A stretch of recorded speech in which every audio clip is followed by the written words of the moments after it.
आपको ज़रूरी नहीं है कि आप मुंबई जाके ऑडिशन दो। जब आप शूट पे जाओ या आप ऑडिशन दो तो आप लोगों को क्या चीज़ पे ध्यान देना है। मुंबई के भी मेरे जितने भी दोस्त हैं वो लोग भी ये बोलते हैं कि भाई हम मुंबई में रह के भी ऑनलाइन ऑडिशन नहीं देते हैं। मैंने बोला कि आप सेलेक्टेड हो और ये डेट्स पे शूट है, ये चीज़ है। उन्होंने पूरी डील बताई और फिर बाद में मैं शूट पे गया। ओवरऑल एक्सपीरियंस मेरा इतना खास नहीं था इस फीचर फिल्म से। तो मैं पहले ही बता देता हूँ कि लास्ट 2 मंथ से मैं जयपुर तो था नहीं। मैं पहले तो हिमाचल था, फिर बाद में मैं शूट पे चला गया था। जयपुर से थोड़ा दूर है, एक गांव है, वहाँ पर शूट था। एक राजस्थानी लैंग्वेज की फ़िल्म है जो कि स्टेज ऐप पे रिलीज़ होगी। जब रिलीज़ होगी तो मैं आप लोगों को अपडेट दे दूँगा। मेरा रोल क्या था उस फिल्म में, एक इम्पॉर्टेंट रोल है। जो हीरोइन होती है उसका भाई का रोल प्ले करता हूँ मैं, ठीक है। तो बहुत लंबा चौड़ा रोल है। और अब इसके बाद में हम ये बात करते हैं कि मुझे रोल मिला कैसे, ये बात बताऊंगा। मेरा एक्सपीरियंस कैसा रहा, क्या चीज़ों का आपको ध्यान रखना है शूट पे, और कैसे आप लोग ऑनलाइन ऑडिशन दे के भी रोल्स ले सकते हो। क्योंकि आजकल किसी को भी ये नहीं चाहिए कि आप वहाँ पर आओ, उनके सामने ऑफलाइन ऑडिशन दो। ऑनलाइन ऑडिशन भी बहुत होता है, लेकिन कैसे वो मैं आप लोगों को बताऊंगा, ठीक है। हाँ, तो ये बात करते हैं कि रोल मुझे मिला कैसे। मेरे एक फ्रेंड है सुनील भैया, वो उन्होंने मेरी प्रोफाइल उनको भेज दी थी। और फिर मेरे पास जो फिल्म के असिस्टेंट डायरेक्टर हैं उनका कॉल आया और उन्होंने बोला कि ये तुम्हारा स्क्रिप्ट है, इसको तुम ऑडिशन बना के भेज दो। तो मैंने ऑडिशन बनाया। फिर उनका कुछ दिनों बाद में ही, जब एकदम मैं जयपुर के लिए निकल ही रहा था, तब उसी दिन मेरे पास उनका कॉल आया और उन्होंने बोला कि आप सेलेक्टेड हो और ये डेट्स पे शूट है, ये चीज़ है। उन्होंने पूरी डील बताई और फिर बाद में मैं शूट पे गया। अरे बात है, होगी साफ। हाँ बस।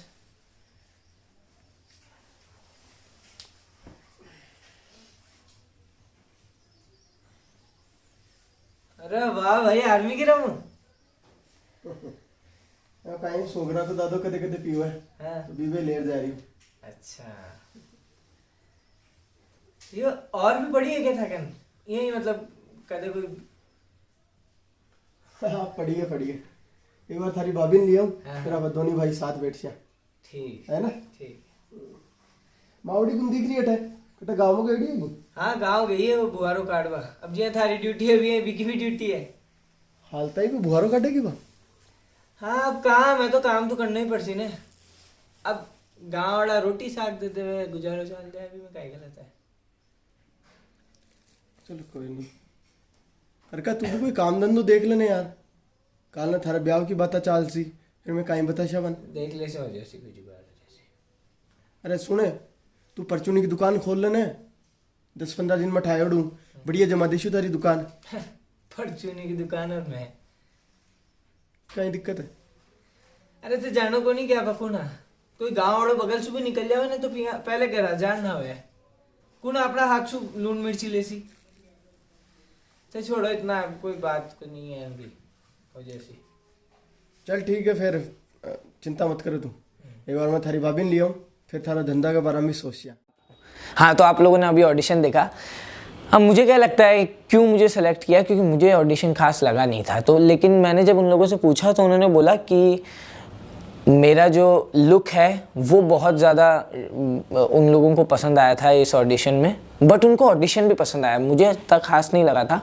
उन्होंने मुझे बोला कि बहुत है ना जो सटलनेस आ रही थी ऑडिशन में, पता नहीं उनको लगा उस वजह से उन्होंने सेलेक्ट किया। क्यों? क्योंकि मेरा जो कैरेक्टर है वो है एक अंडरडॉग कैरेक्टर। अंडरडॉग कैरेक्टर्स वो होते हैं जो मतलब आपको बहुत ज़्यादा स्क्रीन पे दिखेंगे नहीं, बट उनकी वजह से जो दूसरे कैरेक्टर्स हैं उनकी इम्पोर्टेंस बढ़ती है। ऐसा सा मेरा कैरेक्टर है। तो इस वजह से जो अब जब मैं एक्ट करूँगा और मैं बहुत सटल निकाल दूंगा ना, तो मेरी वजह से जो सामने वाला एक्टर है उसकी इम्पोर्टेंस बढ़ेगी, जिसमें कोई गलत बात नहीं है। इट्स इम्पॉर्टेंट कि जो इम्पोर्टेंट है स्टोरी में वो ज़्यादा दिखे। तो ऐसा सा मतलब मेरे हिसाब से मेरा इंटरप्रिटेशन है, उनका क्या है पता नहीं। एक लुक है और एक ये वाली चीज़। अब मैं अगर शूट का ओवरऑल एक्सपीरियंस बताऊं तो मेरा बहुत ख़राब रहा। प्रोफेशनली एक बहुत अच्छा वाला शूट नहीं था ये। एक लो बजट फिल्म थी जिसमें क्रू को कोई जानकारी नहीं थी। खैर मैं भी नया था, बट अगर हम देखें एक पर्सपेक्टिव से तो एक जो होता है ना, आप किस तरीके से बिहेव करते हो, आपको कितनी जानकारी है, वहाँ पर किसी को वो नहीं था। डायरेक्शन क्रू जो था, मैं आपको बताता हूँ क्या क्या होता है। एक डायरेक्शन क्रू होता है, एक प्रोडक्शन वाला होता है, और बाकी जो आर्ट और कॉस्ट्यूम और वो सब होता है। तो डायरेक्शन वाला क्रू बहुत सही था, उनको बहुत अच्छे से सब कुछ आता था, जो कि मेरे को अच्छा लगा। बट जो प्रोडक्शन वाला था वो बिल्कुल एकदम वहीं जो एक गांव में शूट हुआ था, उसी गांव में से उन लोगों को पकड़ लिया, और बहुत ही कंजूसी, किसी भी चीज़ में खाना कब आ रहा है पता नहीं है, लेके मतलब ट्रैवल कर रहे हैं, वो थोड़ा ये बहुत बेकार था। मैं क्यों फालतू में उन लोगों की इस बारे में बात करूं, इसको इतना ही बताता हूँ। खैर, लेकिन एज एन एक्टर मेरे को मज़ा आया, बहुत नए नए एक्सपीरियंसेस मिले, मैंने कैरेक्टर पे काम किया।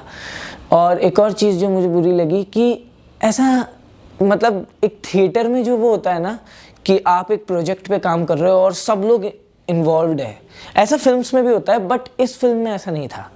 हम लोग एक्टर्स को पता ही नहीं है क्या डायरेक्टर के मन में है, क्या डीओपी के मन में है।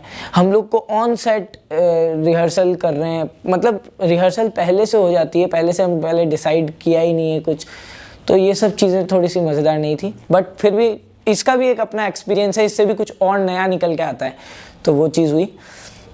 ओवरऑल एक्सपीरियंस मेरा इतना खास नहीं था इस फीचर फिल्म से। अब मैं आप लोगों को वो चीज़ें बता देता हूँ, जब आप शूट पे जाओ या आप ऑडिशन दो तो आप लोगों को क्या चीज़ पे ध्यान देना है। सबसे पहले ऑडिशन दो ना, तो एक हमेशा चीज़ ध्यान रखना कि आपका लुक। मैंने ये बात जान ली कि उन लोगों को जो भी कास्ट करते हैं, सबसे पहले वो 70-80% उनके चांसेस, मतलब मेन उनका फोकस यही होता है कि मेरे को वो लुक मिल जाए जो उनके दिमाग में है।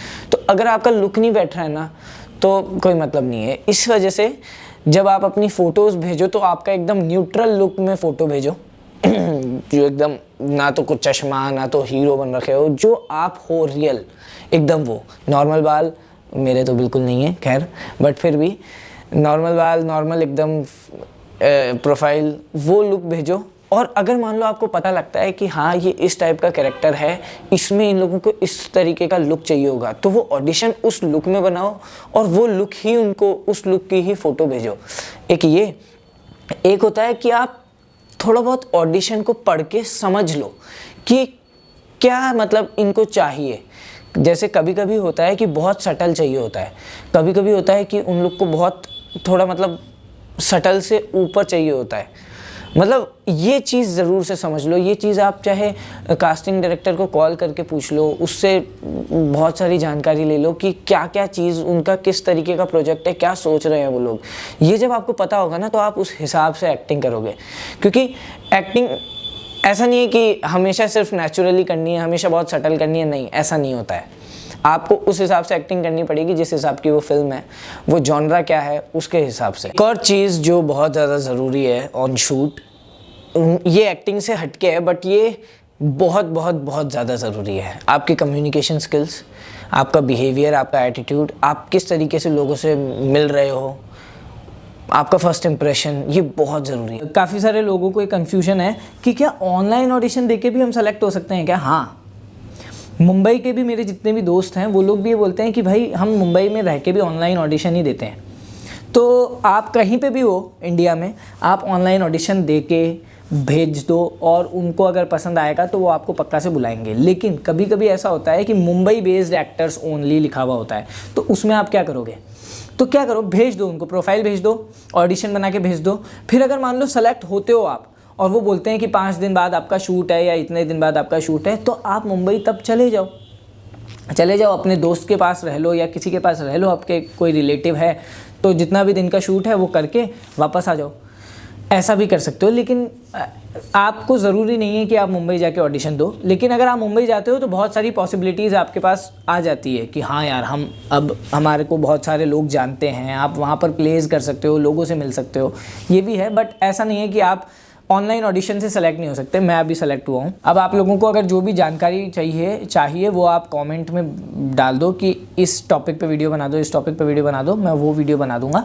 और फिर मैं अब मोनोलॉग्स भी डालूंगा अपने ऑडिशन, जितने भी मैंने बहुत सारे ऑडिशन बना रखे हैं, कोई 20 40 50 ऑडिशंस होंगे, वो भी मैं अब से अपलोड कर दूंगा कुछ दिनों में। तो वो भी देखने को मिलेगा, मोनोलॉग्स भी देखने को मिलेंगे, इन्फॉर्मेटिव वीडियोस भी देखने को मिलेंगे, और शॉर्ट फिल्म्स, सीन वर्क, इम्प्रोवाइजेशंस, जो कुछ भी मैं इतने दिनों में जो 2 साल से मैंने किया है, सीखा है, वो सब कुछ मैं आप लोगों को अब इस यूट्यूब चैनल पे डालने लग जाऊंगा। तो बाय बाय, मिलते हैं। Okay, have a nice day.